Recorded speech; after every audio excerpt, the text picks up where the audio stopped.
Olá, boa tarde, bem-vindos a mais uma aula de biologia. E o nosso tema de hoje é abiogênese e biogênese. A origem da vida é um tema que intriga as pessoas há milhares de anos, porque todo mundo quer saber como foi que surgiu o primeiro ser vivo da Terra. Então, para entender como surgiu o primeiro ser vivo no nosso planeta, muitas teorias elas foram especuladas e hoje nós vamos ver duas delas, a abiogênese e biogênese. Então vamos lá, a abiogênese, também conhecida como geração espontânea, é uma teoria que diz que um ser vivo pode surgir a partir de matéria inanimada. O que isso quer dizer? Que uma coisa sem vida pode dar origem a um ser vivo. Essa teoria ela foi aceita até meados do século XIX. Os pesquisadores que acreditavam nessa teoria viram que isso poderia acontecer a partir de algumas ideias que hoje para a gente são ideias bastante inusitadas. Vou dar alguns exemplos para vocês aqui.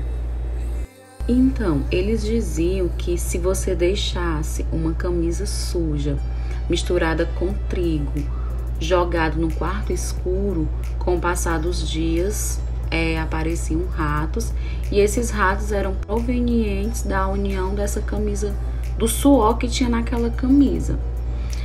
E também eles diziam que os anfíbios surgiam a partir do lodo existente nos rios, que era de lá que surgiam os anfíbios, os sapos, as pererecas, os girinos e tal. Então, assim, pra gente isso pode ser totalmente fora do contexto, mas naquela época, para eles, isso parecia um pouco lógico, porque eles não tinham o conhecimento que nós temos hoje a respeito da origem da vida. Então, a partir dali, outros estudiosos eles teriam que provar que aquelas ideias elas não estavam corretas, a partir de experimentos que fossem bem consolidados, bem fundamentados. E foi a partir daí que surgiu uma nova teoria que nós chamamos de biogênese. A teoria da biogênese é uma teoria em que diz que só pode surgir vida a partir de outro ser vivo pré-existente. E para isso, para provar essa teoria, surgiram alguns experimentos que eu vou mostrar a seguir aqui para vocês. O Francesco Redi, cientista italiano, foi um dos primeiros a questionar a teoria da geração espontânea. O que foi que o Redi fez para provar isso? No seu experimento, ele colocou 2 pedaços de carne em 2 frascos, cobriu um e deixou o outro aberto. Então, com o tempo, ele percebeu que no frasco que estava aberto, as moscas começavam a pousar naquele pedaço de carne que ficou descoberto. Então, com a matéria decomposta, com a carne podre, ele notou o surgimento de larvas apenas no frasco aberto, concluindo que essas larvas surgiram do desenvolvimento de ovos colocados pelas moscas e não da carne em putrefação. A carne somente contribuía com o meio propício para a atração de moscas, deposição de ovos e a eclosão de larvas. Com esse teste, Redi provou que a vida não surge espontaneamente em qualquer circunstância, atestando assim, que a vida somente se origina de outro ser pré-existente, de outro ser vivo.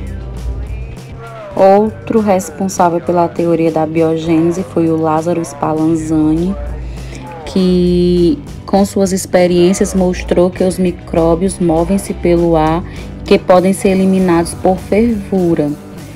Então, o que foi que ele fez? Ele usou um caldo nutritivo, ferveu esse caldo nutritivo e mostrou para outro cientista chamado Needham que se fervesse esse caldo nutritivo em recipientes bem vedados e fervesse por bastante tempo, a vida não surgia espontaneamente, como o Needham dizia.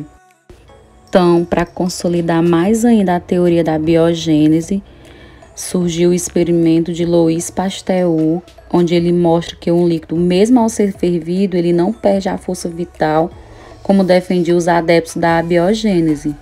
Nesse experimento, o Pasteur adicionou um caldo nutritivo a um balão de vidro com gargalo alongado. Ele ferveu, ele adicionou a esse frasco um formato de tubo curvo chamado de pescoço de cisne, ferveu novamente, submetendo a uma temperatura até que esse líquido se tornasse estéril, ou seja, com a ausência de micro-organismo, porém permitindo apenas que o caldo tivesse contato com o ar. Então ele deixou esse líquido em repouso por muito tempo e percebeu que o líquido continuava estéril, ou seja, ele não tinha sido contaminado, porque esse pescoço de cisne ele não permitia que os micro-organismos entrassem dentro do frasco para contaminar o caldo que tinha lá dentro. Então, depois de dias, ele quebrou o gargalo, expondo o caldo aos micro-organismos que estavam suspensos no ar, favorecendo as condições adequadas para a proliferação de germes. Então, o que aconteceu foi que essa técnica de Pasteur passou a desenvolver, a partir da aplicação do aquecimento e do resfriamento simultâneo, uma técnica chamada de pasteurização, que é largamente utilizada hoje em dia para a conservação dos alimentos. Então, a partir desse experimento, o Louis Pasteur ele deu fim ao equívoco do pensamento abiogenista. Então, pessoal, muito obrigada pela atenção. Por hoje é só. Vou deixar aqui a nossa atividade de hoje. Vou deixar também a correção da nossa atividade da semana passada, anexo aqui nesse PDF abaixo, bom? Não deixem as atividades acumularem.